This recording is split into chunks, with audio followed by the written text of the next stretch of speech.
അപ്പോൾ എനിക്കൊരു വാർദ്ധക്യം എന്ന് പറയുന്ന സംഭവം ഉണ്ടെങ്കിൽ അത് തീർച്ചയായിട്ടും ഒരു കർഷകനായിട്ട് നേരത്തെ ബ്രിട്ടാസ് പറഞ്ഞ പോലെ അദ്ദേഹത്തിന് താല്പര്യം, എല്ലാവർക്കും താല്പര്യമായി തുടങ്ങി. അപ്പൊ എനിക്ക് യുവാക്കളോട് പറയാനുള്ളത് അതാണ്, നിങ്ങൾ കൃഷിയിലേക്ക് ഇറങ്ങി വരണം. കാരണം വരുന്നുണ്ട്, നിങ്ങൾ വിത്ത് നടന്നുണ്ട്, നിങ്ങളത് പരിപാലിക്കുന്നുണ്ട്, നിങ്ങൾ കൊയ്യുന്നുണ്ട്. അത് ഫേസ്ബുക്കിലും വാട്സപ്പിലും മാത്രം. ആ വാട്സപ്പിലും ഫേസ്ബുക്കിലൊക്കെ കൊയ്ത്തൊക്കെ നിർത്തിയിട്ട് നിങ്ങൾ ഭൂമിയിലേക്ക് ഇറങ്ങി വന്നിട്ട് നിങ്ങൾ കൃഷി ചെയ്യണം.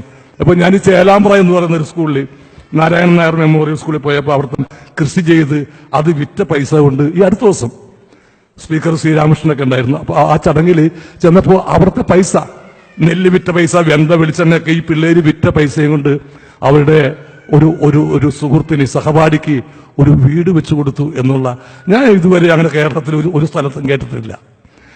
അത്തരം നന്മകൾ മനസ്സിലുണ്ടാവണമെങ്കിൽ അത് തീർച്ചയായിട്ടും കൃഷിയിലൂടെ പെട്ടെന്ന് ആർജിക്കാൻ പറ്റാവുന്ന ഒരു സംഭവമാണ്. ഞാൻ ജയിലിലൊക്കെ ഇടയ്ക്കിടയ്ക്ക് പോകുന്ന ഒരാളാണ്, സന്ദർശിക്കാൻ വേണ്ടിയിട്ട് പല കാര്യങ്ങൾ. ഇപ്പോൾ 12-ാം തീയതി തന്നെ എൻ്റെ ജീവിതം ജയിലില്ല.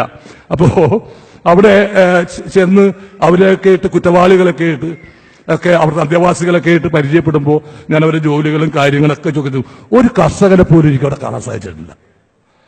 എനിക്ക് കൃഷിയായിരുന്നു ജോലി, ഞാൻ ഒരാളെ കൊന്നു, അല്ല എനിക്ക് കൃഷിയായിരുന്നു, ഞാനൊരു കളവ് നടത്തിയെന്ന് വെച്ചാൽ ഒരാളെ പോലും എനിക്ക് കാണാൻ സാധിച്ചിട്ടില്ല. ബാക്കി എല്ലാ മേഖലയിലുള്ള ആളുകളും അവിടെയുണ്ട്, പക്ഷെ ഒരു കർഷകൻ അവിടെയില്ല. എന്നാൽ അവിടെ ഇപ്പോ എല്ലാ ഒട്ടുമിക്ക ജയിലിലുണ്ട് ജൈവ കൃഷി അവരെ പരിശീലിപ്പിക്കുന്നത്. ഇത് ഞാൻ പറഞ്ഞ ഇതൊരു ശിക്ഷയൊന്നുമല്ല, ഇതൊരു പ്രായശ്ചിത്തം മാത്രമാണ്. അതിന് ഏറ്റവും നല്ല പരിപാടി, നിങ്ങളുടെ മനസ്സിലുള്ള കളങ്കങ്ങൾ ഉണ്ടെങ്കിൽ അത് കഴുകിക്കളയാൻ ഏറ്റവും നല്ല മാർഗവും കൃഷി തന്നെയാണ്. കൃഷി